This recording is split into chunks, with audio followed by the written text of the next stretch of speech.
term. In the short term, we have to bring dentists in because the auxiliary dental officers used to deal with children's teeth, and they were specifically for public health programs. So the only other officer that can deal with the children's teeth are dentists. So we need to, in the short term, contract some dentists to come and deal with the children's teeth. The other aspect that the auxiliary dental officer used to deal with was the school community program.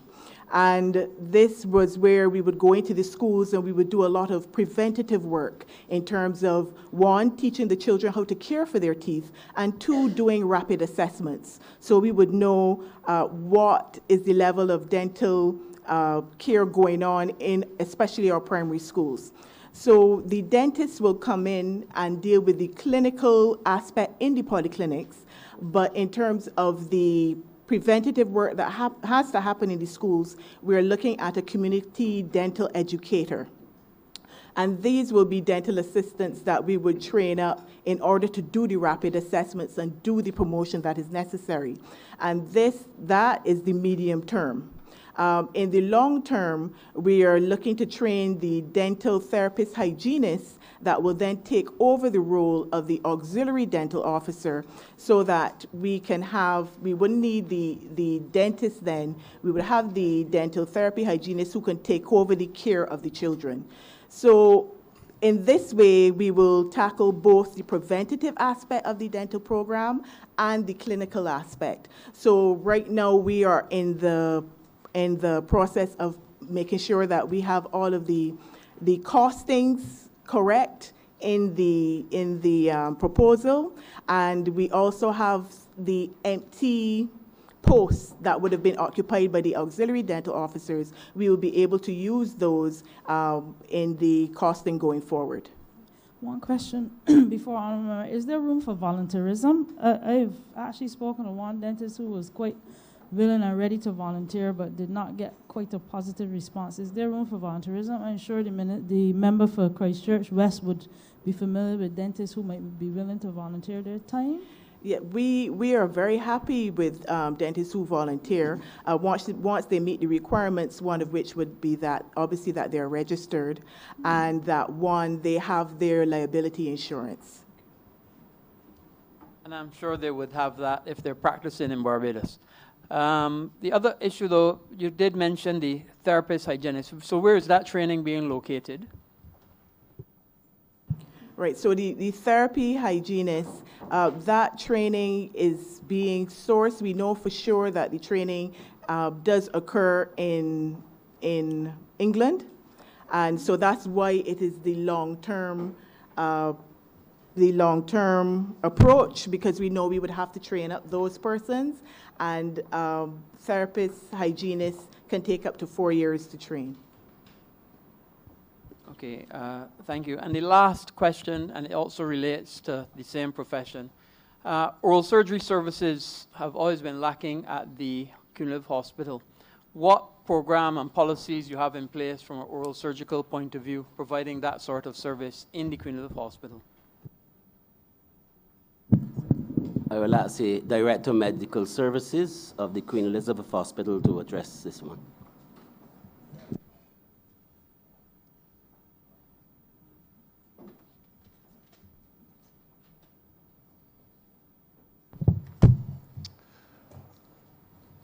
Good afternoon, Madam Chair.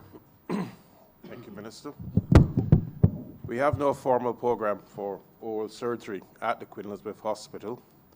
What we do have is an occasional visiting surgeon in the practice of oral surgery. We also have a full-fledged plastic surgeon with maxillofacial training and a full ENT department. And the ENT department really coordinates the requests and the referral to any oral surgeon in the region or even from overseas, as we may need from time to time. Okay, thank you. Honourable Member for St. Michael's South Central.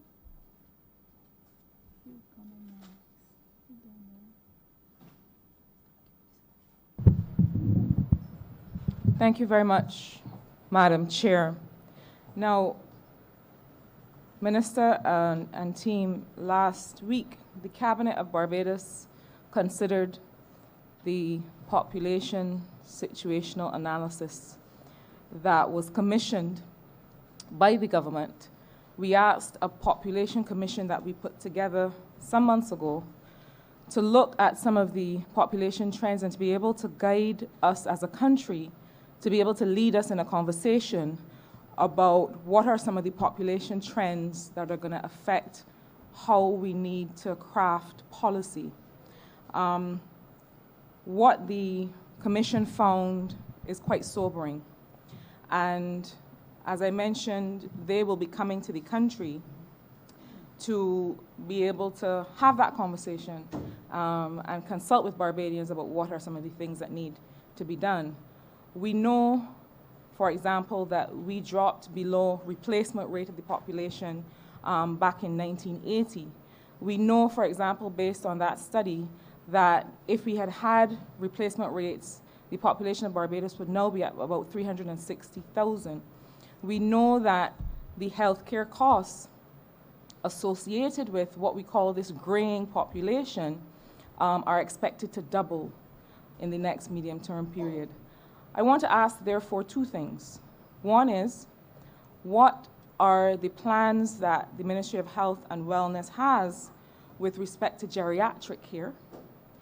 And the second is, some time ago, we also had extensive discussions with your ministry about a healthcare financing model.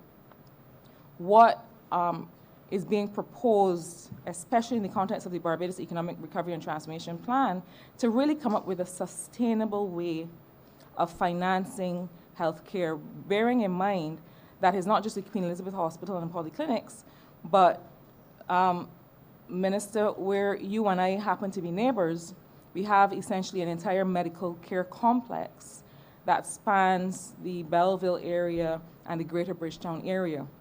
So first, what are the plans for geriatric care, given the graying population in Barbados? And two, where are we with that new healthcare financing model that we had discussed? Thank you, Honorable Member. Dealing with the plans for geriatric care, first of all, let me say that from within the first 2 months or so, having assumed the responsibility for health and wellness, I recognize quite clearly that we were experiencing a problem in terms of geriatric care, and that this problem was likely to get worse before it got better. And that I came to that view because, first of all, Barbados being an aging population and an aging society, and one visit, for example, to the St. Michael District Hospital, known as the Geriatric Hospital, which I found out during that visit that we actually had about 13 centenarians in that one hospital. And when I looked at the facilities that we have for providing geriatric health care and the numbers of persons who have been requesting for relatives and so on to be able to access that care, to be admitted to the geriatric hospital, I recognize that the demand for geriatric care was greater than the capacity to deliver at the public health service level. But we have strategized this, and one of the things that we've tried to do is to involve the alternative health care persons to a greater extent within the delivery of that health care. And then a mandate that was given by the Prime Minister to go into community health care. That program is being looked at the moment with the desire to be able to train persons from within communities. And we know in Barbados that there are quite a few persons who have successfully completed the Care the Elderly program. So with a special program for such persons and others, then we would be in a position to be able to get persons to remain at home, this is elderly persons, and to be cared for within their own homes or within the communities, so that there's a level of comfort. And we believe that that is probably the least expensive method in terms of providing that health care. Additionally, the government of Barbados is seriously considering and looking at plans to build a new geriatric hospital in this country. And I think that that is going to go a long way towards redressing some of the issues that we have. But I will hand over now to the consultant gerontologist, within the geriatric system, Dr. Ramsey, so that he can further expand. Good afternoon. To the chair, I must apologize. I just walked in on the discussion, so I wasn't quite sure of the Plans for geriatric. Okay, the plans for geriatric care.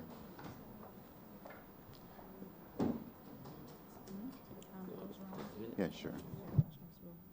Just did though. Yes. Sorry, Minister or Dr. Ramsey, please introduce yourself formally for purposes of records. Sorry, my name is Ambrose Ramsey. I am consultant geriatrician, Ministry of Health and Geriatric Hospitals.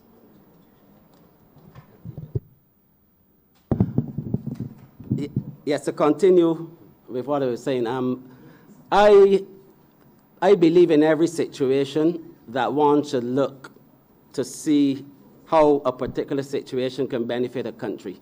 And we're always told that we should definitely use the things that make us strong, the things that we are renowned for, to the benefit of the country. Barbados being one, perhaps I think the #2 country in the world per capita with aging population, Barbados being a tourism destination of class, I think an excellent country. People love Barbados.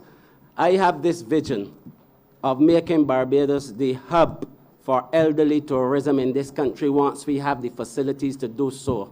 And I believe, in the region, sorry. And I believe that geriatric care, especially with a new geriatric hospital, engaging communities and community health care for senior citizens, and in collaboration with the Ministry with responsibility for elderly care and the Ministry of Tourism, I believe that we can create the environment in Barbados for the delivery of health care to geriatric persons. The second question has to do with healthcare financing model. Yes, we have embarked on an initiative that is aimed at recommending to Cabinet a new model for the healthcare financing in Barbados. And the first aspect of that initiative is in progress, which is the costing study within all of the healthcare institutions that would provide the platform for this initiative to really come to fruition. And I would now invite the Healthcare Commissioner, Mr. Danny Gill, to be able to expand on this. Thank you, Minister. Madam Chair, my name is Danny Gill. I am the Health Care Financing Commissioner. In terms of the question from the member for St. Michael's South Central, before we can look at the model that we are looking at, we have a model in terms of what we want to do with healthcare financing. But before we can decide on exactly where we are going to that, there are things we had to put in place. First of all, we had to do an expenditure model of how much we do spend on health in Barbados. That figure is about $734 million. Then we are now working with the University of the West Indies Health Economics Unit, and basically what we are doing, we are costing the health services in Barbados. They have returned 2 reports so far. The first report was on QEH. The other report was on the polyclinics, the 9 polyclinics. By March 15th or the 20th, I think it's either the 15th or the 20th, we're going to get the other reports on all of the other programs and services within health. So by March 31st, we would have a set of reports that tells us exactly what it takes to run all the facilities and all of the programs. We also would have presented to cabinet paper on 2 models. One was based on the Canadian model, which is mainly national health insurance, and the other model was the Swiss model, which is basically health insurance.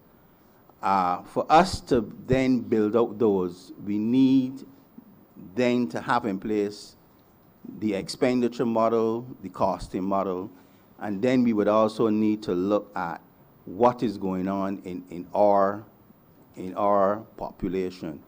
So we may have to use some of the work that was done for the national insurance scheme.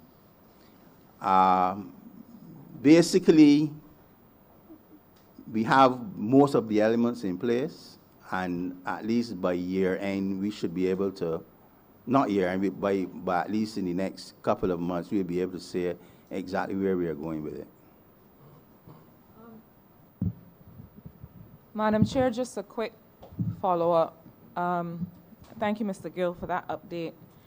It seems to me, though, that the issue of providing, accounting for all the costs and therefore being able to fill what any of the financing gaps are quite critical. I know that there is some engagement through philanthropic exercises and other kinds of initiatives, but if there's one sector that is likely to attract the interest of charitable organizations worldwide and other kinds of institutions, it is the healthcare sector in a developing nation like Barbados. So I'm hoping to hear, and I noticed the executive chair has taken the mic, but I'm hoping to hear a bit more specificity in terms of the plans for philanthropic engagement, even concessionary funding that the sector may attract, and also with respect to some specific inputs that the hospital has or that healthcare has. Now, over the last couple weeks, and I do want to be able to applaud the ministry on the immense work that you've undertaken and the improvements in service that we have seen in the last 21 months. I think many Barbadians have noticed it. But the thing about the QEH and health services is that if you're not on it every day, there are things that may slip. And certainly in the last couple weeks, what we've been hearing about is some issue with respect to the availability of beds, especially for patients that are coming through your triage system, coming through A&E, and being able to be allocated beds. We have been hearing, and I'd love to hear you address this so that you can put to rest if it is not true, but we've been hearing about people who have had to sit in chairs for some time before beds have been allocated. And so I think that there's some urgency, and I understand all of the things that you're dealing with, that you're battling with, and all of the improvements that you've made, notwithstanding the circumstances, and it is to be applauded. But at the same time, when it comes to healthcare, regrettably, we don't have much room for self-congratulation. We have to keep pressing on. So I would want to hear some of the specific partnerships, private sector partnerships, philanthropic partnerships that you're pursuing, and also how these relate to some of the specific inputs of equipment and other capital inputs, other equipment inputs that you might have right now with respect to the QEH. Before you invite the executive chair of the QEH to address those issues, I think I need to say that the Ministry of Health and Wellness has embarked on a program which is part and parcel of the Regathering 2020. Regathering 2020, all the major donations or contributions or give back in relation to 2020 have been earmarked for the Hospitals of Barbados project, which includes all of the hospitals, Queen Elizabeth, psychiatric and district hospitals. And we in the Ministry of Health and Wellness, there's a committee which is monitoring that. We have issued we have posted a prospectus, which is online as well, and that gives clear indications as to those persons who would wish to contribute, what it is we are looking for, and how they can get it to us. And we've already started to see the benefits of this initiative. St. Lucie District Hospital and Elaine Scanterbury Center would have benefited from the St. Lucie Initiative 2020 regathering. And there are some other institutions within the Ministry of Health and Wellness that have started to benefit from various contributions and donations of persons. So that is very much in train. But I know that the Queen Elizabeth Hospital has been doing that for a long time, and I will now ask the Executive Chair to address it from a QEH perspective. Thank you. Thank you so much, Minister Cattle. You are correct that in order to meet the gap, the Queen Elizabeth Hospital, like most hospitals globally, will have to use philanthropy as a major source. And in our planning and budgeting for the upcoming financial year, we've projected to use philanthropy to mobilize about $1 million in our upcoming planning. How we are addressing this specifically, we have an equipment prospectus which we put out in 2018, and we're planning that the emphasis on that prospectus was around central sterilization. We are preparing a second equipment prospectus, and we have been in the process of circulating an equipment list to the ambassadors, in Canada, the United States, in Canada, Washington, D.C., and Miami specifically. So they have been working with us very directly, those ambassadors, in speaking to the diaspora community to really establish and respond to our specific needs. We also have been having key partners come on board. You've heard recently of the Sick Kids Initiative, which will be bringing approximately $30 million between the Queen Elizabeth Hospital and the primary health care system. That is built around the model of technical assistance, as well as the provision of some infrastructure support. We have put to the Maria Holder Foundation, and we're awaiting further word on that, a proposal to build a pediatric wing onto the hospital to complement this pediatric initiative, and encase within that pediatric wing an ambulatory care facility so that we can do an increasing number of same-day procedures. We also have been talking to the Lionel Clara Foundation, and we've put a prospectus out to them. The areas they're focused on giving charitable giving to will be disaster management and disaster preparedness, as well as cancer care.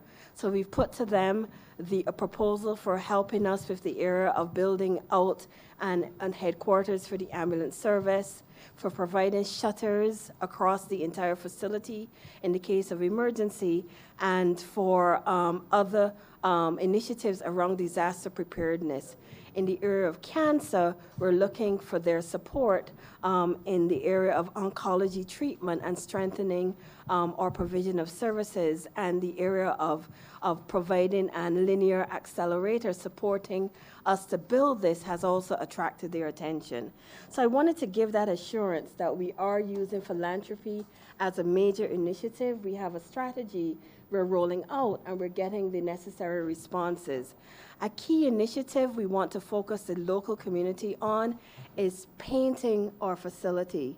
Many of you that have passed the Martindale's Road Constitution area from all angles can see the state of the facility, and it really does not have the appeal that is necessary. The excellence of the exterior really doesn't represent the excellence that goes on within the building. So we have been putting out for philanthropic interest the area of getting various partners to support us to have this hospital completely painted over and really beautified both internally and externally.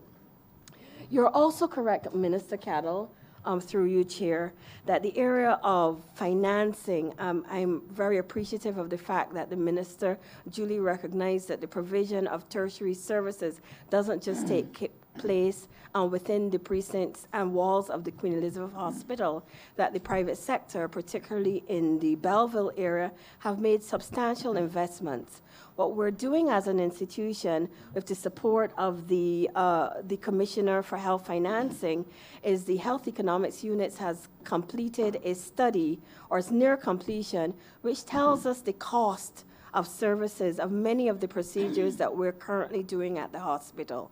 If we can firmly establish what those costs are, we're going to be entering into a situation where we'll be talking to the private sector, looking at the possibilities of contracting out or purchasing services that can be less costly to taxpayers. Our assessment is that taxpayers are not so much interested in where they get the services, but that the services continue to be free at the point of delivery. And if we can partner with the private sector, it does two things. It creates and spurs economic growth in the private sector. A country grows not so much by public sector expansion, but by private sector growth. So it grows the private sector economy, and people are able to get the services. So we're looking to see where we can outsource services at less cost to taxpayers with the private sector. We also recognize, however, that model also has some challenges in that we are teaching hospital. So we need to do this outsourcing model, and thank you for the notice on the time, cognizant that it also has to make allowances for our students to be trained across both the public and private sector, and we'll have to have those discussions with the University of the West Indies as to how we can facilitate it. But growth in the health sector will necessarily take a public and private partnership approach, utilizing a hub and spoke type initiative where the hospital is the center and we're engaging with partners outside. Honourable Member for Christchurch East. Madam Chair, thank you. Minister, I just want to commend you and your team for an excellent job. I almost get tired of saying it, but I can't because it feels really good to actually commend the government on something. So congratulations to you and your team for the turnaround in the hospital. The Best Dos Santos lab. I first became aware of that when we put some solar panels on the roof and tried to make you self-sufficient with electricity. But I think a lot of Barbadians don't actually know what the lab is and what it does. Some would have heard that we now have coronavirus testing facilities, and that the lab is one of the most recognized labs in the entire Caribbean.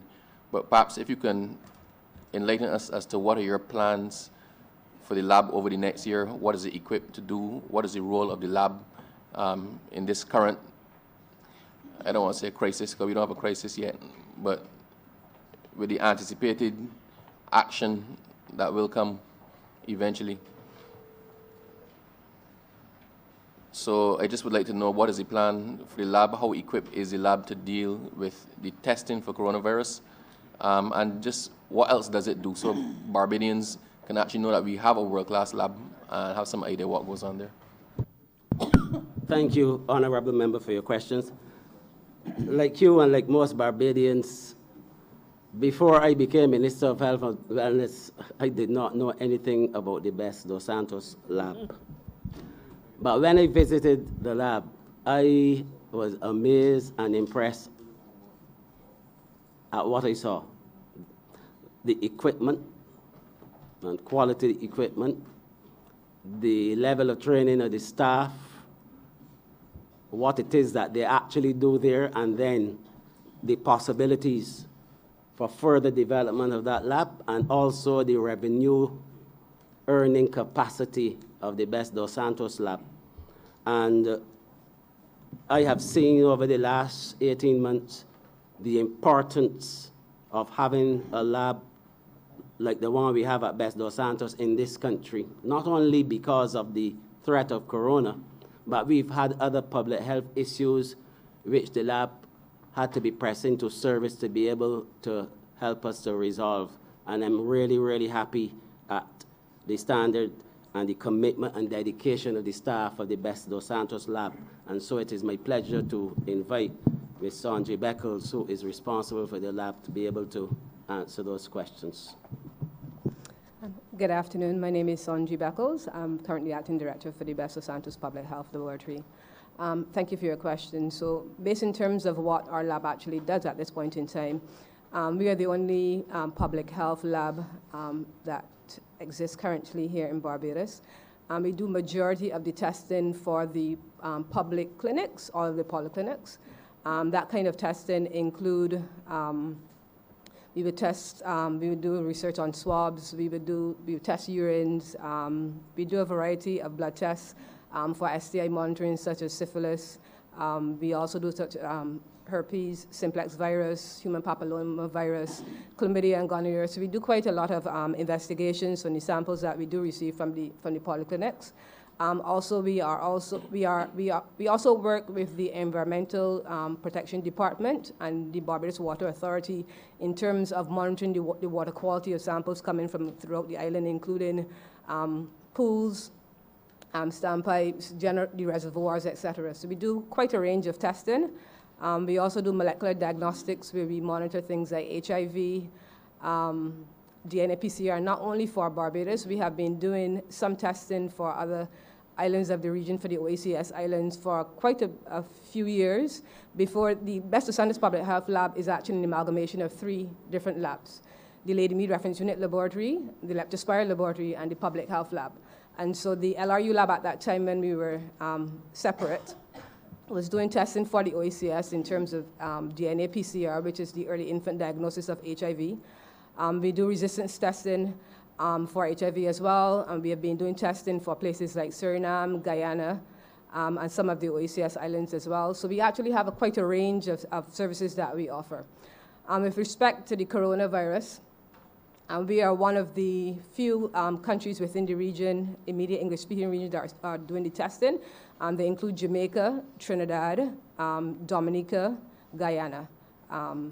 So we are one of those persons that have been trained by PAHO, WHO as well.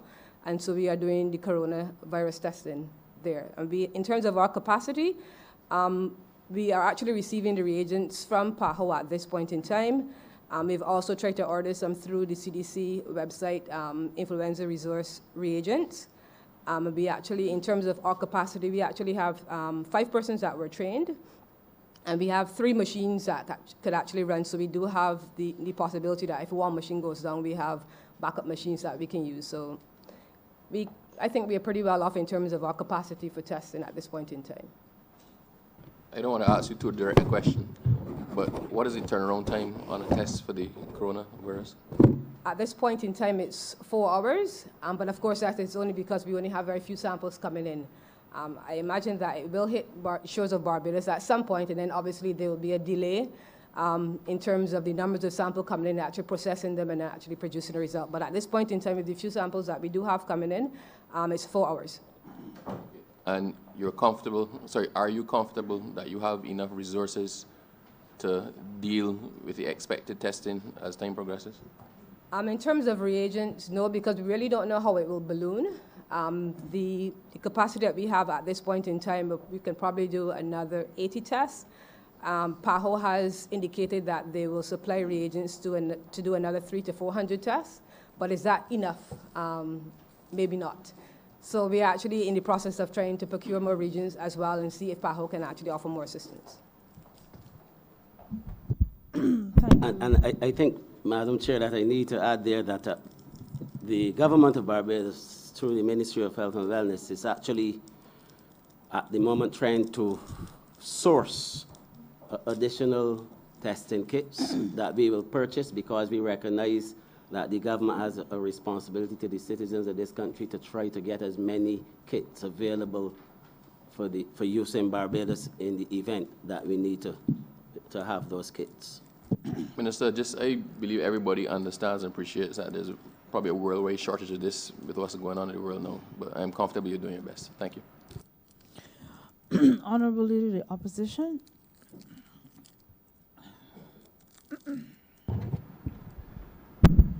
We are being, Minister and team, we're being fairly well reassured of our capacity to test.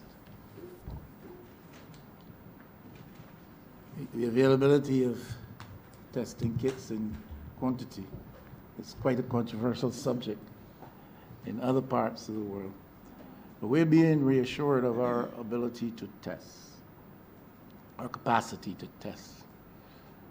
My concern is in the event that the virus comes to Barbados,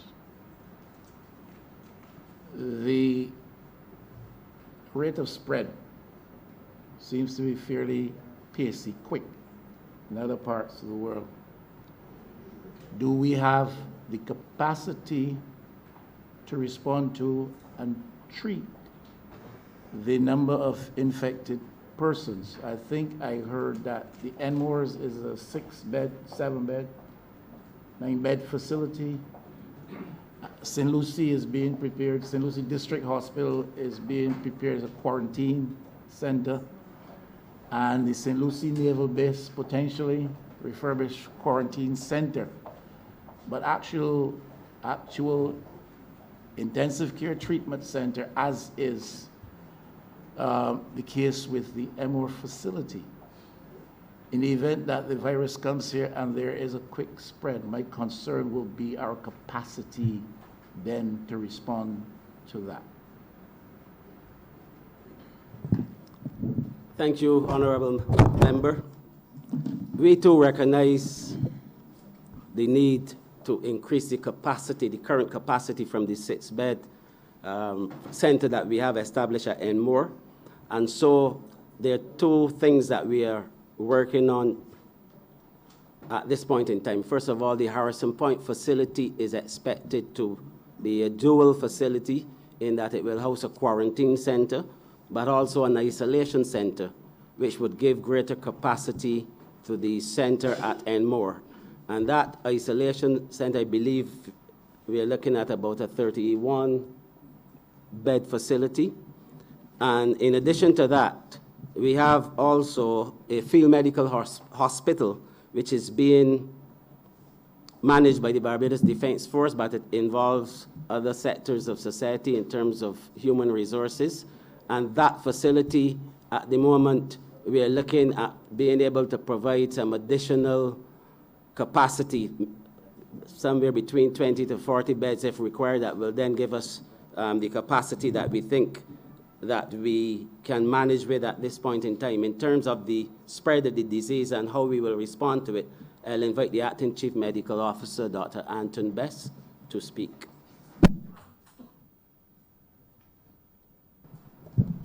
Good afternoon, Madam Speaker. If I may respond to the queries by adding to what the Minister of Health has just said. At this current juncture, the majority of countries in the world have COVID-19. In fact, I believe the last count on the WHO website was about 101 as of yesterday. It may have increased by today. We have many examples to draw on where countries have COVID-19 cases, but the spread has been curtailed or stopped. So it is possible to contain the spread of this virus, and that's the one thing that we need to concentrate on. So in terms of our strategies, we're looking at surveillance, we're looking at quarantine for persons who are deemed to be at high risk based on their history of travel. But the moment we detect that very first case, we have to put our energies and efforts into containment. So while we're expecting the worst case scenario, we're preparing as best as possible, and we do not anticipate that there will be such a large scale spread if we do what we're supposed to do in terms of containment. Many countries who have had single digits cases more than 2 weeks ago have remained at that level because containment works. If we were talking about a flu pandemic, containment is almost not an option because it's just not possible to contain the flu in the way that it's possible to contain COVID-19. So just to add and to repeat some of what the Minister said, we are looking to enhance the capacity at the Ministry of Health facilities. We're also looking to partner with private sector organizations in terms of identifying what the deficits are in terms of training needs, in terms of technical requirements such as PPE, in addition to the training, and to be able to funnel people to certain sites if they believe that they have possible COVID-19 based on their symptoms. Sorry, Dr. Bess. It sounds like we're ready for the quarantine. What about the supportive care? Worst case scenario, what about if it hits somewhere like, for instance, the geriatric hospital? We just seen something on the news with respect to it showing up in a nursing home in the States. What about contingency plans for those? Do we have enough respirators? Do we have enough supportive care equipment that we can anticipate? So we have considered, we actually do have a very clear plan as to what to do to protect the elderly. We recognize that the elderly population is the most vulnerable population in other jurisdictions. And in fact, it was just yesterday that we developed that plan of action as to what to do. I'm not at liberty to go into details, but I would like to respond by saying we do have a plan of action that's being implemented as of today in terms of protecting that particular population. Okay, and the other part with respect to the supportive care, I know the hospital as it stands is possibly short on equipment with respect to that. How are we handling that? Are we bringing in more equipment soon? Yeah, so we have identified all of our equipment needs. So at the existing facilities, as well as the ones that will come on stream in very short order. Okay. And that list has already been costed, and we are already starting the process of procuring the equipment that is required. Wonderful. Honorable Leader of the Opposition. Thank you, Madam Chair. This was not one of my questions, but why would you not be at liberty to give us details on a plan for the care of the elderly in case we have a problem? Thank you, honorable member. Let me say that the plan is not a secret plan, but the care of the elderly goes beyond the Ministry of Health and Wellness. It goes beyond health care. And we have completed our aspect of it in terms of health care.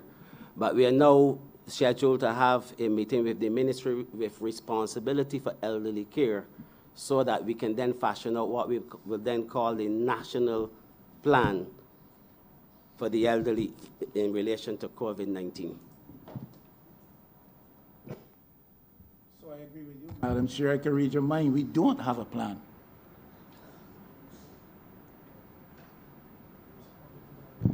We have an aspect of a plan which yesterday was formalized and developed by the Ministry of Health. But the plan would be incomplete without reference to other ministries. Honourable Member, I'm sure you would recognize and understand that since the first week of January, that the Ministry of Health and Wellness has been doing its work. It is a work in motion because COVID is something that is not static. Things change and so on. And we have a process which we follow. We start with the Ministry of Health and Wellness, which is our direct responsibility.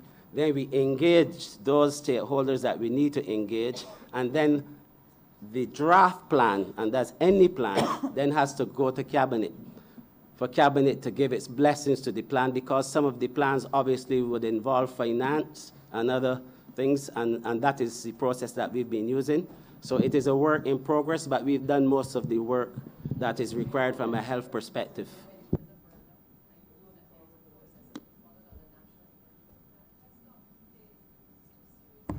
It's very serious, and I'm very serious. And I don't know how the prison got into this. So a professional medical person comes here before the Parliament and says, in response to a query from the chairman, expressing concern as to what do we do in the event that this thing spreads among our geriatric institutions. And a medical professional responds by saying there's a plan, but I'm not at liberty to disclose, and I can't ask why not. On a point of order, Madam Chair. Go ahead. I believe that the question has been stated, the question has been asked, the question has been answered. I am not sure, and you will have to guide us, Madam Chair, whether it is within the rules of this House to continue to restate questions that the minister and his team have already answered. I will be guided by you, Madam Chair. I would not even respond to that. That's totally out of place and out of order. Absolutely.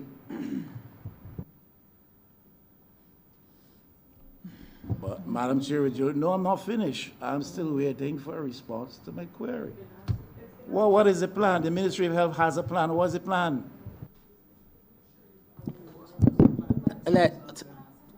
Let me make it very clear to the honorable member and to all members of the chamber.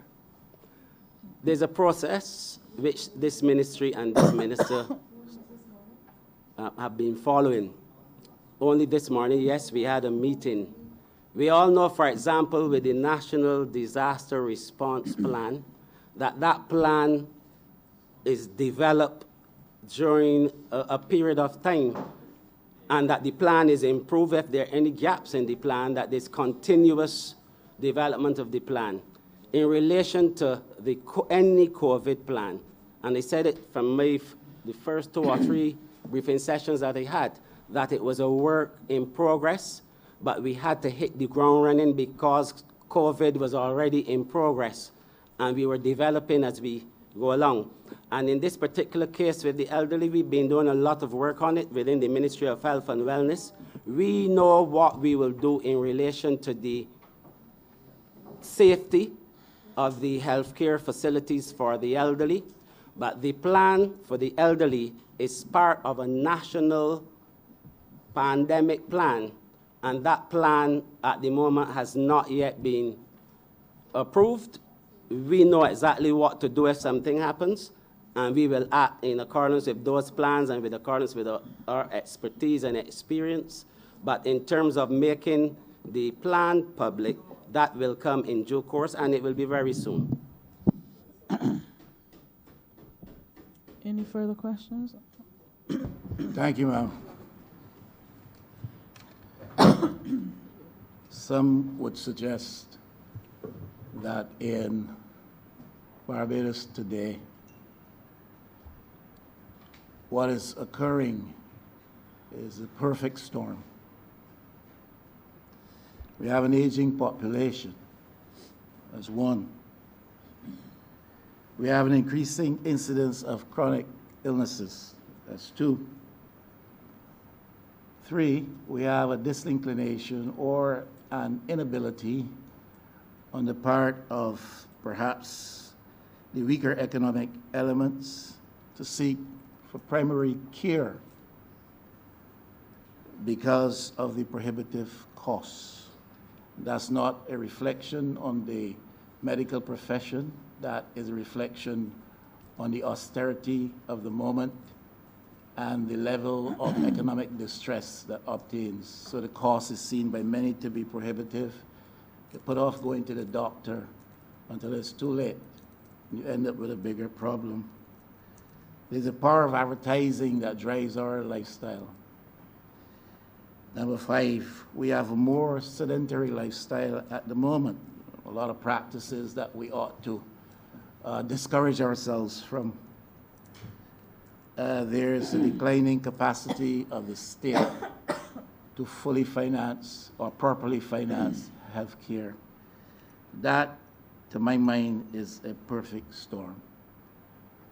What indicators, honorable friend, can you point us to in the estimates that reflect that there's an understanding of this and a planned strategic response to this?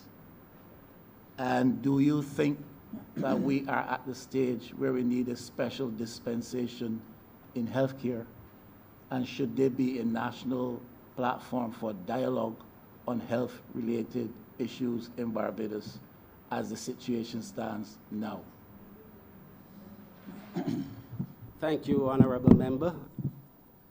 I think I will explain to the honorable member exactly how we have been weathering that storm and how we will continue to weather the storm going forward. In terms of primary health care, I am certain that I said during the last sitting of this House that we have seen an increase in the number of persons utilizing the polyclinic in the thousands. I also indicated that the 24-hour service alone was averaging about 3,500 visits per month, and that is for the first 6 months.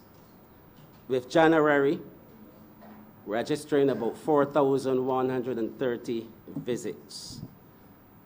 I would have indicated also that the government of Barbados had placed upfront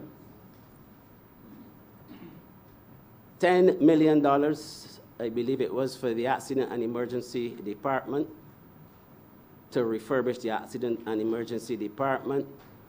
We would have received, or we've been, it is being considered at the moment, is being looked at for the Ministry of Health and Wellness to be able to obtain some capital equipment for the polyclinics and hospitals. And in fact, that has been promised by the Ministry of Finance, and we expect that that will happen this year. The Queen Elizabeth Hospital, I think that's about $30 million in capital equipment, and that has not happened for at least a decade. In addition to that, funds have been placed at the disposal of the Queen Elizabeth Hospital from the health services contribution, and it is anticipated, based on the performance of the health services contribution, that the QEH should get about $64 million for the next financial year. When we look at those, and we look at what we've been able to obtain through philanthropy, for example, the Psychiatric Hospital and the Thrive Family Center, as a result of the efforts of Sandy Lane Trust, I think that the Ministry of Health and Wellness has been doing quite well. But it is always a challenge, because healthcare is not a static thing. People will get sick. We have to deal with various things that might not have been planned for example, like COVID. But I think that the government of Barbados has demonstrated beyond a shadow of a doubt that it is willing and will put at the disposal not only of the Ministry of Health and Wellness, but any ministry in this country where there's an emergency situation, where there's a challenge. The government has clearly demonstrated that it will put health, education, and law and order at the forefront of any funding that is required. So I have no doubt in my mind that we will be able to get whatever resources we require to weather this storm. As far as the chronic NCDs are concerned, that is a problem. It's a problem for the Caribbean. It's a worldwide problem. And we've taken some steps to be able to deal with that. For example, the establishment of the National Task Force on Wellness and the work that they're doing in terms of the various dimensions of wellness. The community program that was announced by the Prime Minister, where the QEH will be able to hire some persons to go into communities to help persons to manage the NCDs and related issues, diabetes and so forth, to make sure that people are taking care of themselves. I've also mentioned during my introductory remarks last week that we were developing a national nutrition plan to be able to deal with childhood obesity, that we are working in collaboration with other ministries like the Ministry of Education to deal with the situations within the school, the Ministry of Youth, in terms of our young people, and there's also a program even for the elderly. So I am not going to say at all, I would not agree that we have declining capacity. I would say, in fact, that this Ministry of Health and Wellness has been better served by the Ministry of Finance than the previous Ministry of Health under previous administration. And the last part of this, recognizing that we need to plan for the future, the government directed the population census, which will help us, and also the health care financing model that we are looking at, and the costing study that is in progress. All of that is to enable us to be able to plan better and to be able to contribute to the areas of healthcare financing that we need to contribute towards.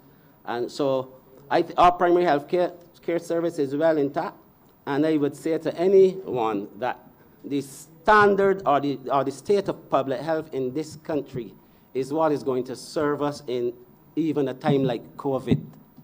And that our public health sector is stronger than most. And that is why I think we've done extremely well so far, and we will continue to do well. I thank the minister for his, sorry? So you running the chair from over there now? Why don't I stand you? She can count 1, 2, 3. And I'm not asking a further question. I'm simply thanking my honorable friend. No, you must not follow the bad example of the Prime Minister here last week. Now, I was Honorable members, can we carry on yes, with the ma'am, I question? apologize for that, but she Thank must you. not interfere with me. I was simply saying to my honorable friend here that I was not being critical for the government of not funding health care. In fact, I would readily accept that this government is putting more money into health care than previously.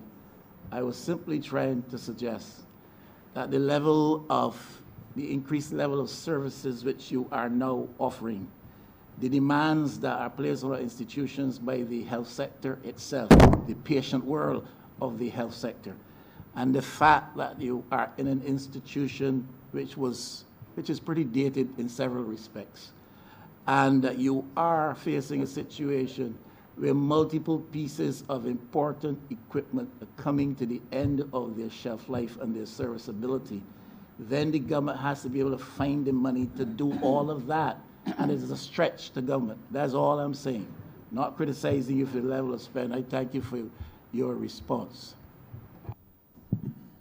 And no, I think I need just to add this part, because I'm not saying that you're criticizing, but I was just reinforcing what I needed to reinforce, and to say that the government has already started the process of funding the money, the sums, 30 million in relation to the QAH to replace aging equipment or aged equipment, and about 10 million for the polyclinics and the district hospitals, psychiatric hospital.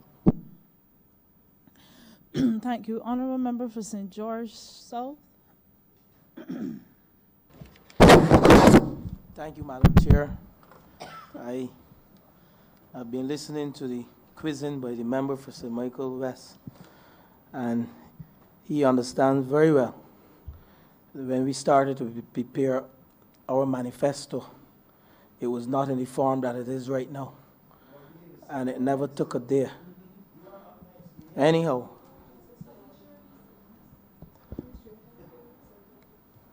maybe bear no difference to what I have to say. Sorry. Honorable member for South Central, you were saying something? Okay, continue, honorable member for St. Thank you, Madam Chair. And I will end off by saying we took a little while to prepare our manifesto, but we had a plan in place, and that was the final result. But my question, Madam Chair, goes to the QAH.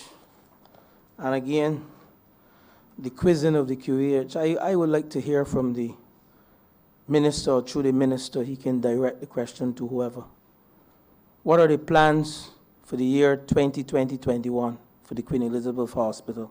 We've been hearing all the criticism and the comments, but I would like to hear the plans for the QAH for the year 2020-2021.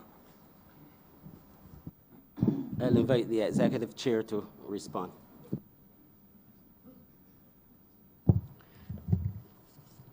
Thank you, Madam Chair. Thank you, Honorable Member for St. George South. The Queen Elizabeth Hospital has been allocated $116 million from the Consolidated Fund, and is anticipated a further $64 million from the health levy. And I'll quickly itemize, I understand now the three-minute time limit. What it is we're planning to do over the next financial year. The first thing is that we're mounting a patient first campaign that will really see us improve and upgrade the quality of experiences that patients have at the hospital. This includes waiting times in the accident and emergency. We've already introduced over the last week a nurse triage center. So when you enter the accident and emergency room, the first person you meet is a healthcare professional. We're doing rounding and improved discharge planning. So an entire campaign around the patient experience.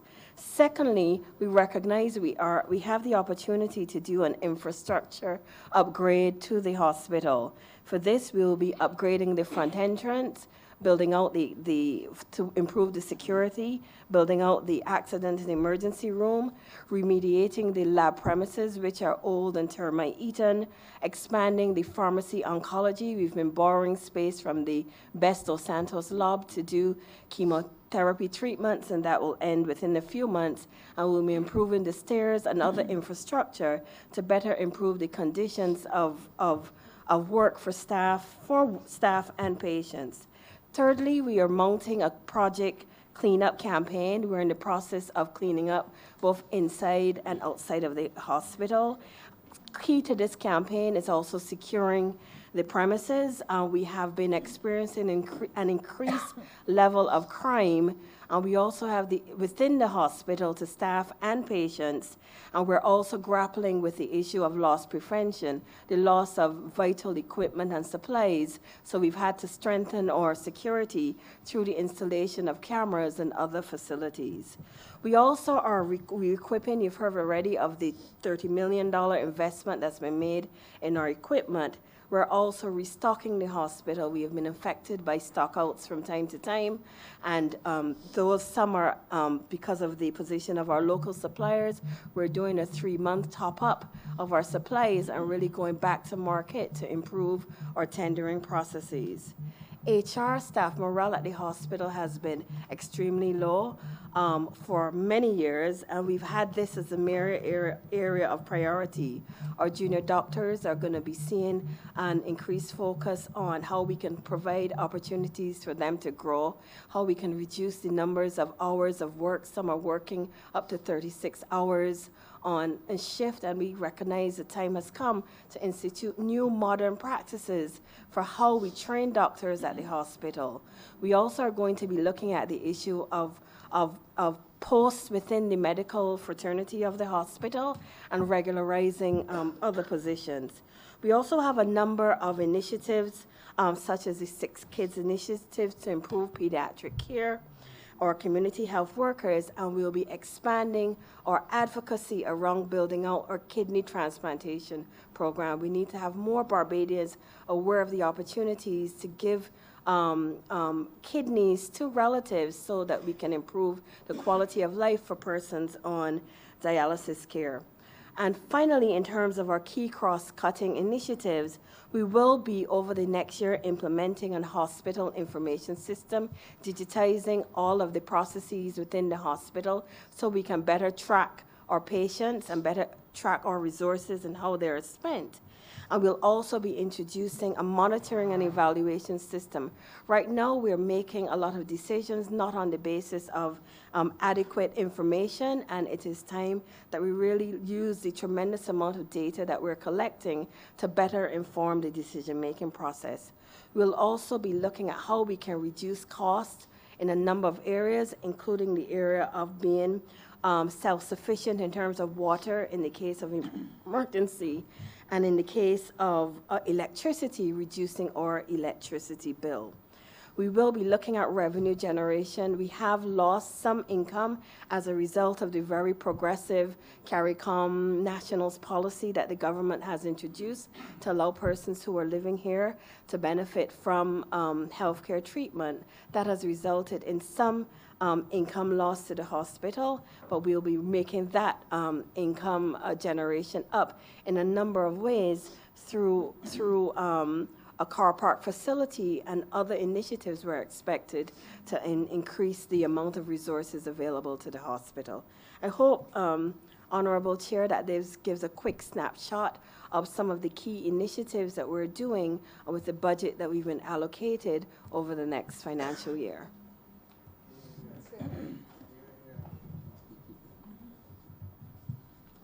That's all for you, Honorable Member. Honorable Member for St. John.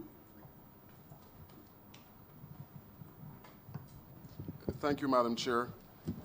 I want to join with my colleagues in commending the Minister in terms of the job that he's doing. I was trying to remember, and I asked the honorable member for St. Lucie as well, who was the previous Minister of Health, and he said he thought a man named Stewart. I agree with him. Minister, my question is related to the St. John Polyclinic. A number of my constituents were asking about the status. I'm aware that it will be coming on stream soon as a 24-hour entity, but I also want to know about the status of the gym, because that too is an area that a lot of constituents are asking about in relation to when we can have the gym up and running at that location.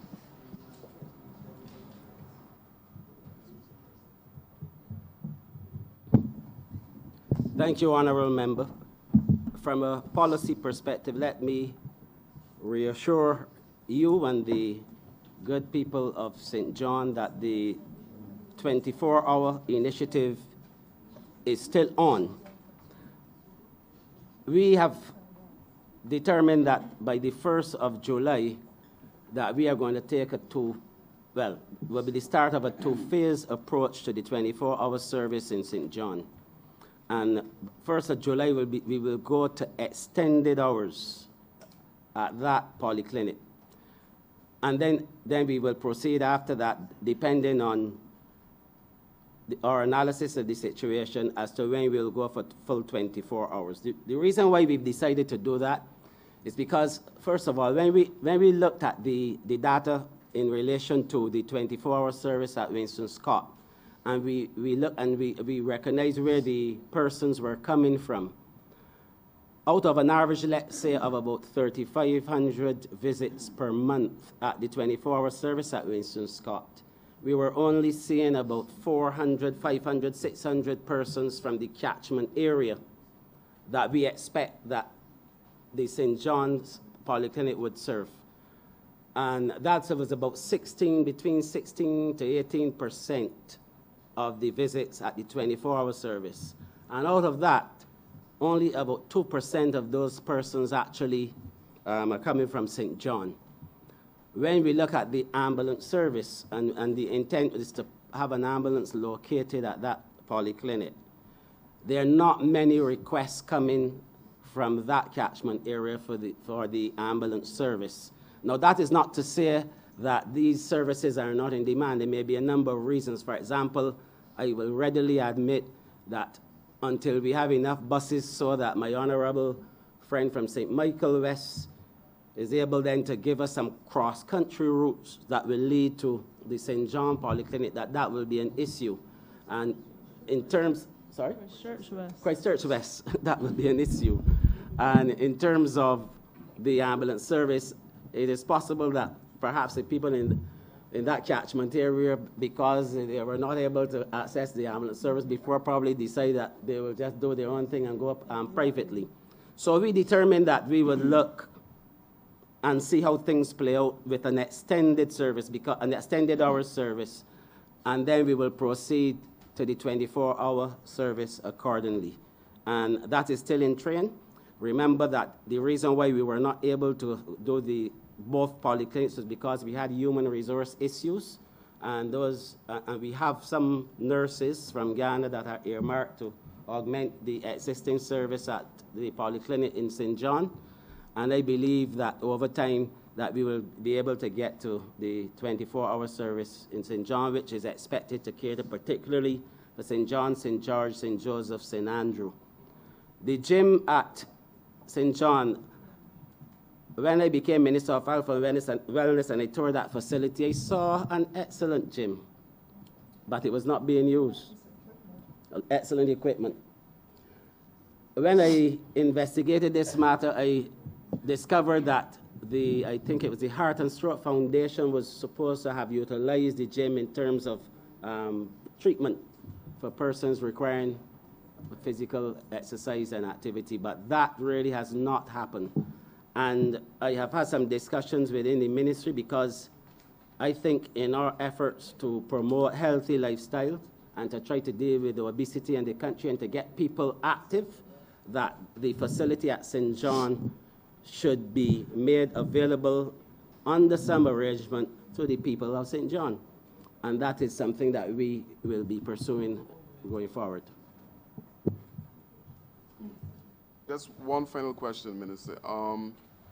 The David Thompson complex, are there any plans in place or coming and naming the actual polyclinic? Because we have a couple of outstanding healthcare individuals coming from St. John. Is there any possibility that we can, at some point in time, rename the polyclinic, not the complex? Thank you, Honorable Member. A lot of people in Barbados really do not recognize that this facility houses more than the polyclinic. I think there's the welfare office, there's a welfare office there, there's a library, and one or two other entities. And so the facility is the David Thompson Health and Social Services Complex. The polyclinic is located within that complex. It is causing some problems, I would admit, because even with among my staff, people sometimes don't know what to call the polyclinic. Is it David Thompson? They say St. John.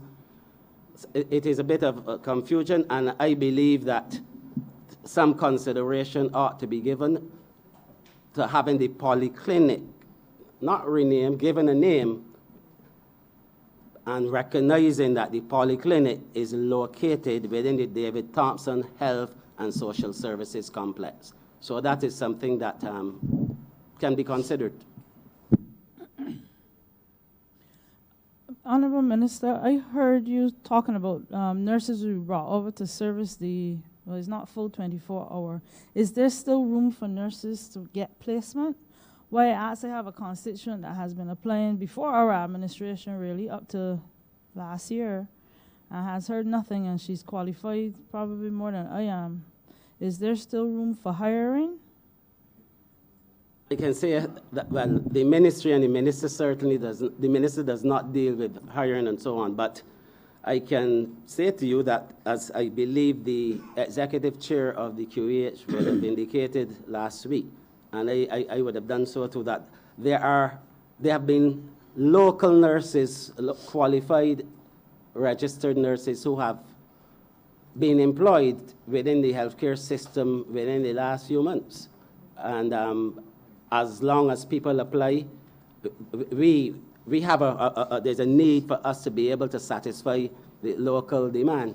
And as long as we have that demand, we will satisfy that demand. So I think I can say that once there are posts available, that yes, people can apply. Thank you.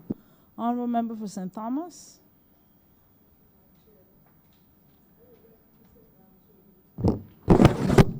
I would just like, ma'am, to congratulate the team here from the Ministry of Health under the astute leadership of the Honorable Member for the City, and to put in my 5 cents worth to make the query in relation to the elderly, in light that our numbers are growing extremely large every day. And we have started, yes, to put plans in place, but like anything else, it takes time, and we still have to do our statistics and put out our social workers and others to be able to bring in the necessary information as we shape the policy going forward. Our people are living longer, as everybody else knows, but the diseases that impact on many of them with the dementia and the Alzheimer's and so, it's even starting at an earlier age as far as we are picking it up. And I would like to know what plans there are, particularly with the Ministry of Education and the Ministry of Health, in looking towards the National Development Scholarship, facilitating more gerontologists to be able to work with the aged. A lot of families are out to sea when it comes to knowing and understanding how to treat the families, and the majority of them are those who are in the vulnerable sector. And therefore, I think it is time that we really more seriously look at those persons who will be trained in the area to help to facilitate, because as you know, ma'am, in your profession, this whole area of aging or the elderly is an extremely costly exercise if we are to really treat to the elder persons in our communities. And I would like to at least hear some of what the plans are in this respect as we go forward. Thank you, Honorable Member.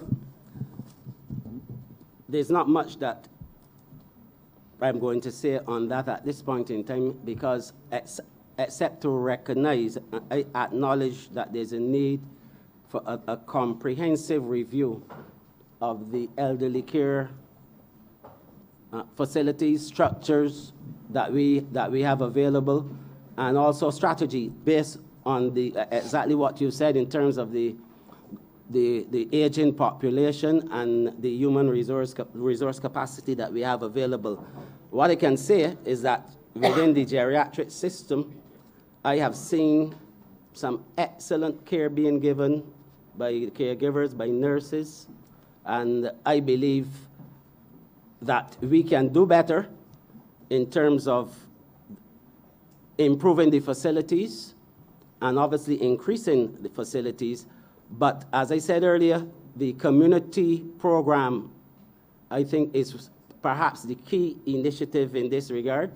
And I also believe strongly that we need to engage the private sector, because I think the time has come where we have to start looking at their care facilities for the elderly in order to help improve the quality of life for the elderly and also productivity in this country, because there are people who have to spend a lot of time caring for their elderly relatives. And if there was a facility where people can go to work and then return and pick them up, I think that that will go a long way towards improving their quality of life and productivity in this country.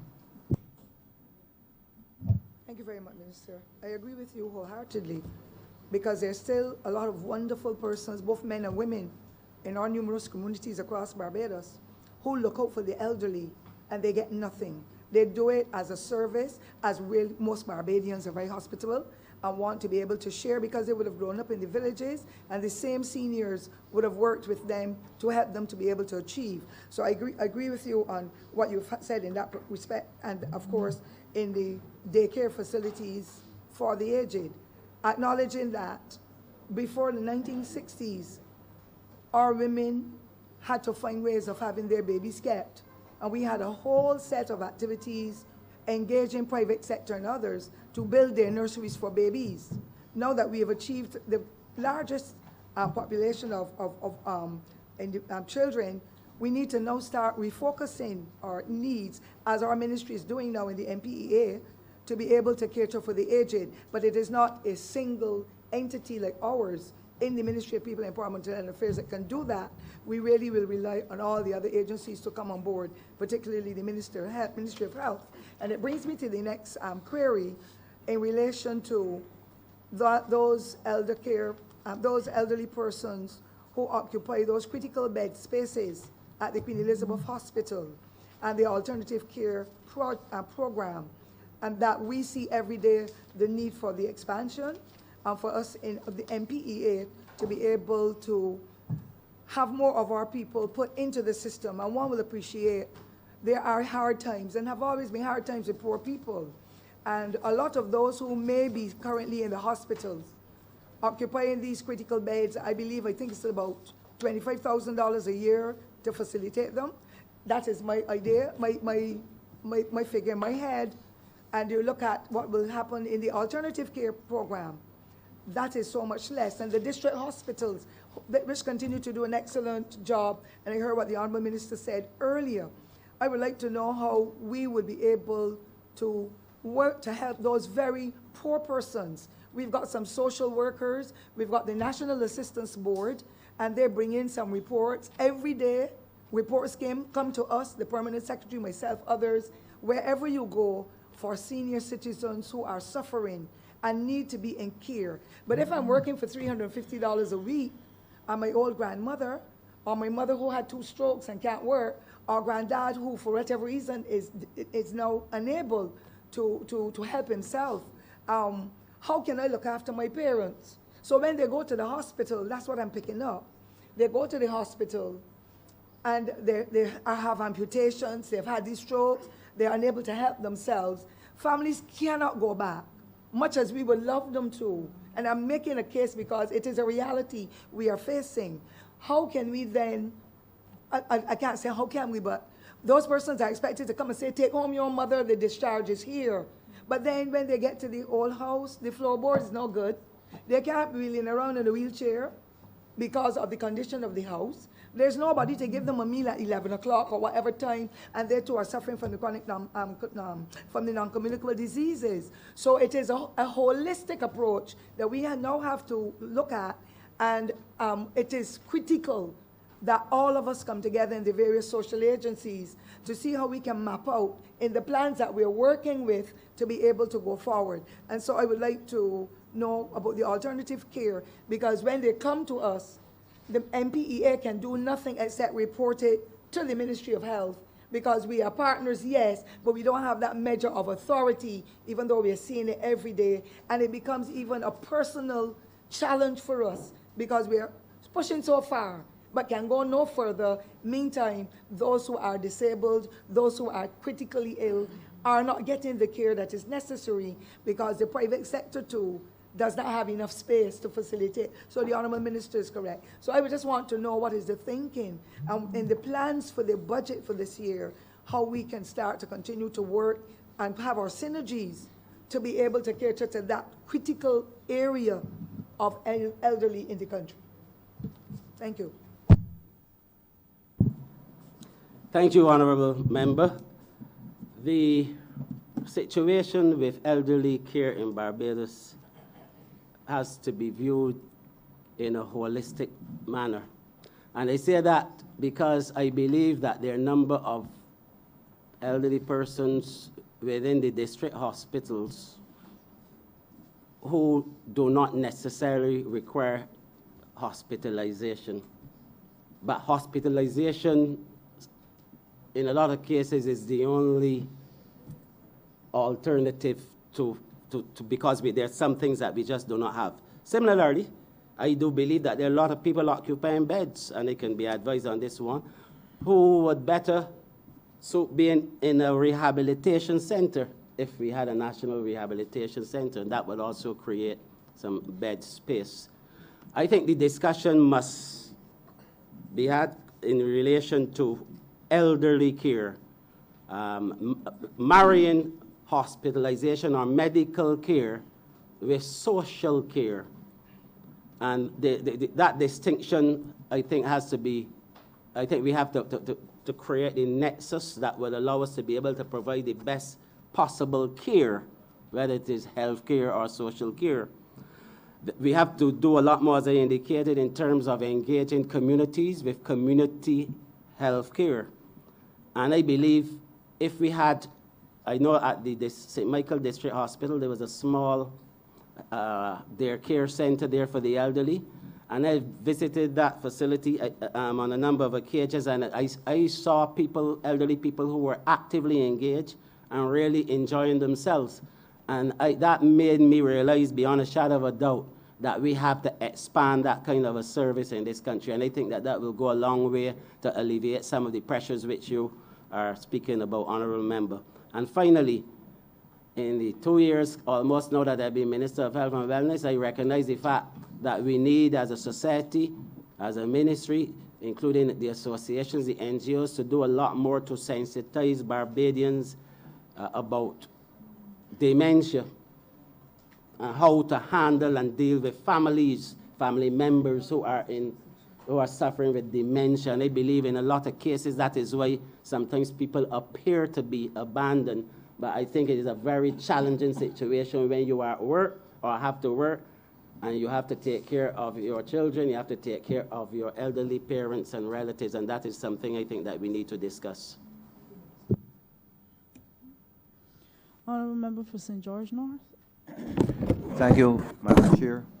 I too would want to compliment the government and the ministry for doing an excellent job so far since we became the government almost 2 years ago. When I visited the hospital some time ago, I can see severe improvements. I like the idea of the 24-hour polyclinic initiative. And I believe generally, Barbadians feel a sense of hope about our health service. So I want to compliment the minister. But I want to ask the minister, where are we on the idea of a national health service? Because when you look at the polyclinics and the hospital, I believe that we are providing almost a national health service. The question is, though, I think we are still operating way behind in some modern jurisdiction where record keeping is concerned. I believe that every Barbadian should be issued with a health card so that you can monitor how you are performing in terms of person moving from the hospital to the polyclinics and vice versa.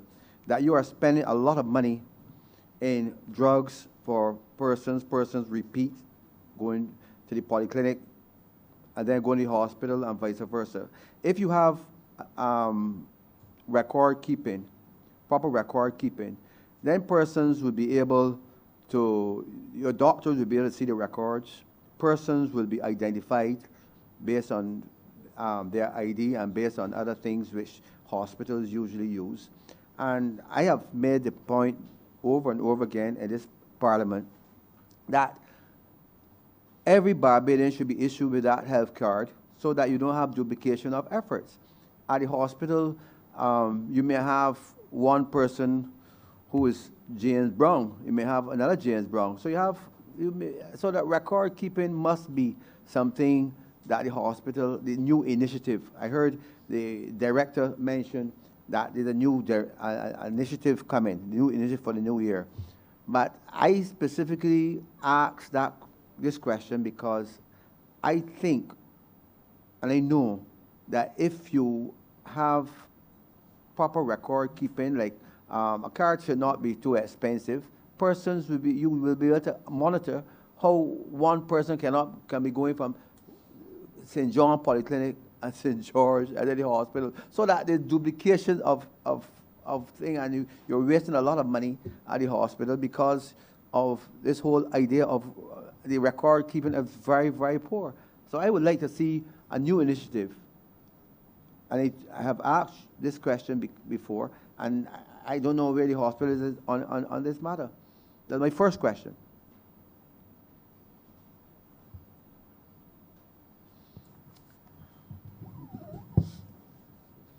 The hospital currently has very fragmented information systems. So there has been a need for a holistic information system, as you say, that will capture data and be able to track patients. So one of the things I mentioned a few moments ago is that we are introducing an integrated hospital information system that will track everything from beds to medication on a per patient basis. That will treat with what is happening within the hospital. I think you're also asking, Honorable Member, through the chair, about the broader issue of a national system that would track persons, not just within the hospital system, but across the entire apparatus through a health insurance or a health insurance card. I'll let the minister speak more broadly to that, but as I understand it, the hospital is going to be a unit or a node or a hub within this broader system, and the government in its midst and integrated information digitization efforts nationally are really working towards strengthening the national cybersecurity and information system infrastructure to be able to provide the underlying network systems that will create exactly what it is you're talking about. What we're doing at the hospital is equipping ourselves to be better able to manage, and we're already making the business case that tells us that if we introduce an internal information system that integrates finances with care delivery, that we're already standing to save significantly in terms of service delivery. So they're two separate but related things. And my understanding is that the Ministry of Information is working out on building a national cybersecurity and other infrastructure to enable exactly what you're talking about. Honorable member, thank you. The acting CMO will speak shortly, but I just want to say something in relation to a statement which you made. I would say to the honorable member that I agree with you that our record-keeping systems may be antiquated, but they work. They work. It can be done more efficiently if we computerize or digitize whatever the systems. And within the polyclinics, that has already happened. Right. The only issue is that we didn't have an integration, or we have not been able to integrate with the QEH, and that is an initiative that is in progress, Right. as directed by the Honorable Prime Minister, but I'll let the CMO I like that respond idea. to you. I really like that idea, integration. Madam Chair, if I may add to the discussion at this point, we're 6 years into having a health information system in the public sector known as MedData. And the purpose of introducing MedData was to move from the, what I would call the more analog or antiquated way of keeping medical records and have a more electronic system of keeping records. And the benefits are increased effectiveness of what it is you're doing, increased efficiency, and most importantly, to enhance the quality of the delivery of healthcare services nationally. The system is not implemented fully at the Queen Elizabeth Hospital. However, please appreciate that systems can speak. So the integration from my perspective can happen at a very technical level, where even though you have two different systems, they can be integrated in a way that allows them to speak, and that would help for say, discharges. So you have somebody that's admitted to hospital that needs to be followed up in the public sector. The healthcare providers in the public sector will know that this person was admitted into hospital. This is what is expected on our end, so there's continuity of care. So just to add to the discussion. And then, of course, all of this is going to be subsumed under a larger effort to improve digital capacity and capacity of information technology nationally. Yeah, I also want to find out from the minister, to what extent are you working with the other Department of the Environment and other ministries to sensitize workers? Because today we have a number of workers coming down sick because of this sick building syndrome. And it is a big problem.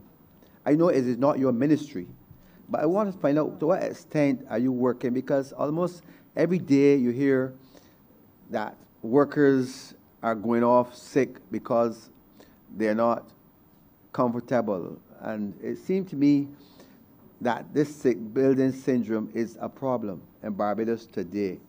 And it is costing government a lot of money, I can imagine. How are you sensitizing the other department and government to see how workers can be more comfortable and vice versa? How are you really helping in this process? Thank you, honorable member. I'm sure that you would appreciate that the Ministry of Health and Wellness has a responsibility for the health and wellness of the workers and the entire population. But the issue is the buildings. And I can say to you that our environmental department has been working with the Ministry of the Environment and others, because we have sometimes to engage people who specialize in air quality and so on. And we do that, we collaborate, but the direct responsibility for that does not rest with the Ministry of Health and Wellness. Minister, can the Ministry of Health request that or order that a building be closed on your side because of suspected building syndrome? I know the Ministry of Health does the testing in most cases and report, well, health/environment. Do y'all have the power to do that? Because I have to thank the honorable member for St. George North. This is something that is increasing in Barbados. We might not have documentation in all the cases, but the anecdotal evidence is there for issues with sick building syndrome. What is the plan going forward? I cannot speak to the plan, but I will ask the Chief Environmental Health Officer to respond as best as she can in relation to the questions that have been posed. Ms. Francine Bascom. Good afternoon. Ministry of Health, our regulations does not speak to us being able to close a building because of it being a sick building syndrome. Well, let me put it this way. Buildings that are contaminated with fungi and bacteria, etc. Let's not call it sick building syndrome. Just like how you can shut down a restaurant for contaminated kitchens. Slightly different regulation, ma'am. But we go in and we do our inspections and we can make recommendations in terms of the cleaning of the building, addressing whatever the issue is. So I guess in that way, yes, you can say the building would be, if it requires to be closed, for that process to be done. But in terms of a regulation that says we can go in to do that, we don't have any such regulation at this point in time. And it is a mixture between us and Ministry of Labor and the Environmental Protection Department. Anyway, I want to just share with the minister one suggestion. I dreamt recently that all the air conditions of all the buildings were taken out, and that we had a free society where there's only ventilation with windows. And I wonder, and in that society, workers who go home don't become sick. When you're home, you don't be sick because you have your windows open. Once you come to work, because of the air conditioning, you become sick. And I just want you to think about it. You don't have the answer, but I just want you to think about that particular dream that I had. My final question, though, Minister. And then you woke up and realized that you were only dreaming on a number. I really thought I was only dreaming. My final question, Minister, has to do with my constituency, Lower State Quarry. And my constituents are still worried that the Lower State Quarry, I understand that you visited and the residents are very happy that you visited, but they claim that there are continued activities at the quarry. And I want to ask you, through the Environmental Department, what is really happening? Can you tell us so that they can be happy and sleep better tonight by hearing you, because I'm sure that they're listening to this program? Let me respond first. From the time the residents of Lower State engaged the Ministry of Health and Wellness on this matter, I took an active interest in it, and as you said, I actually visited the quarry with residents. We had some meetings at the Ministry of Health and Wellness. I indicated then the action that we were going to take, which is to engage all of the stakeholders, because this is a long outstanding matter. That was done, and they were invited to participate in that process. A paper was taken to Cabinet on the matter, involving not only Lower Estate, but other similar facilities. And Cabinet approved the recommendations that were made in the paper, including the establishment of a technical committee for which I have responsibility. This is an inter-ministerial committee and technical committee. And 2 residents of the association also were invited to sit on this committee. That committee has started to do its work. And I recall, I think it was on the 31st, all years there.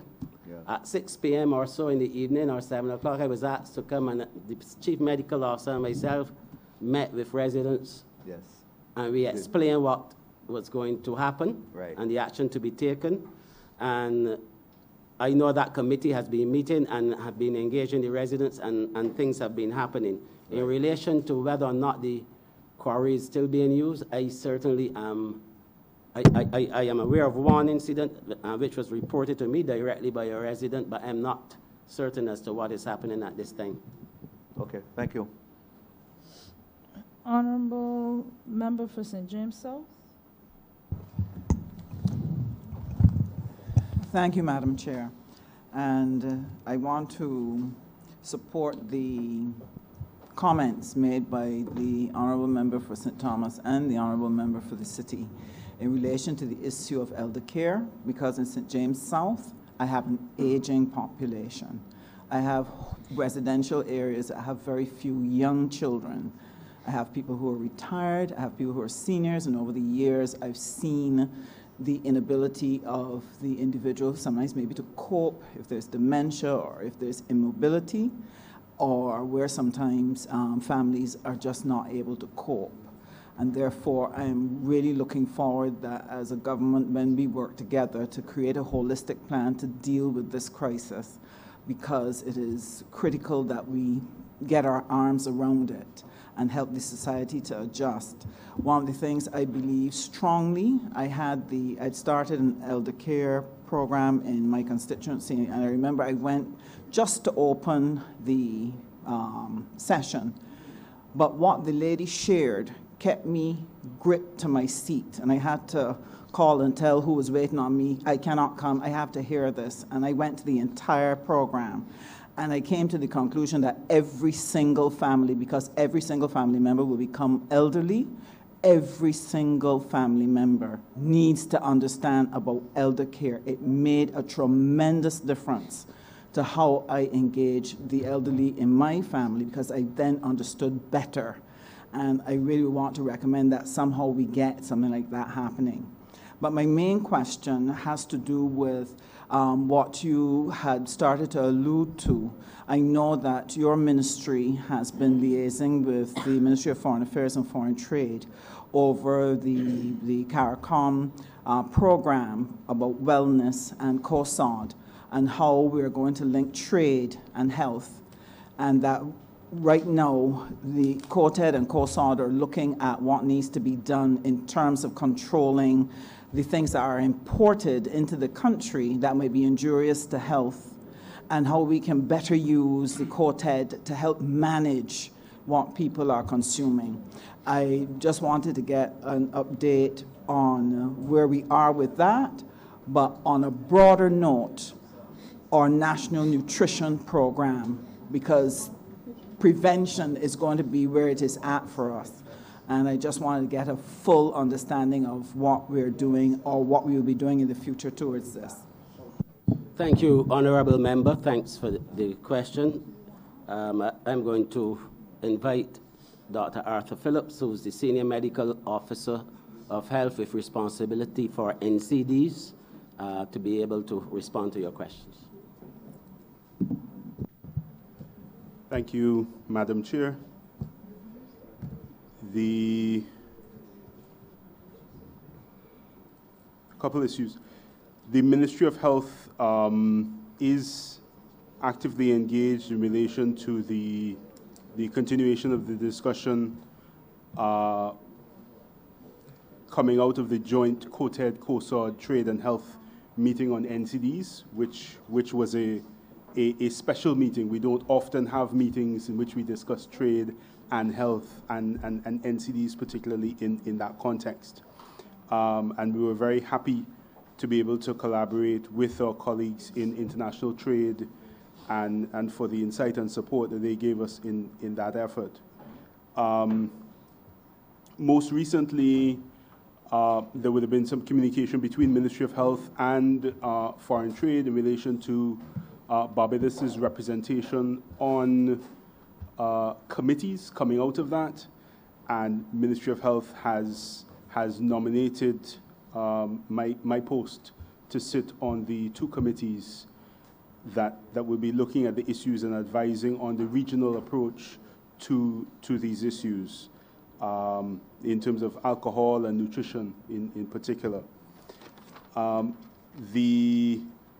the issue of the importation of foods that are injurious, that is work that has the attention of our National Nutrition Program, and we will, through the appropriate channels, be sharing documentation on our suggestions of items to be considered.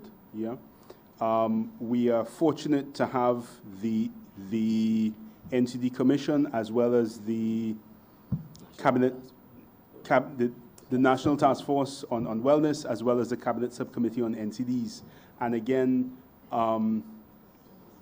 international trade would have been included in that cabinet subcommittee following our discussions. The National Nutrition Program, Minister would have mentioned the nutrition policy that we're working on in collaboration with PAHO. And in particular, we are looking to, in the first instance, put together the elements in relation to school-age individuals in collaboration with Ministry of Education, PAHO. So that work is underway. And the piece that comes after that is particularly in relation to government food service departments and the guidelines and policy that will govern that. And again, we're collaborating with the Pan American Health Organization on that. So we think it's important that the collaboration continue. The reality is that individuals will eat the things that they find are attractive and that are available. Yes, that are affordable. And therefore, as a government, we have a responsibility to look at issues around labeling, to look at issues around availability and pricing as we seek to support the population in having access to foods that are useful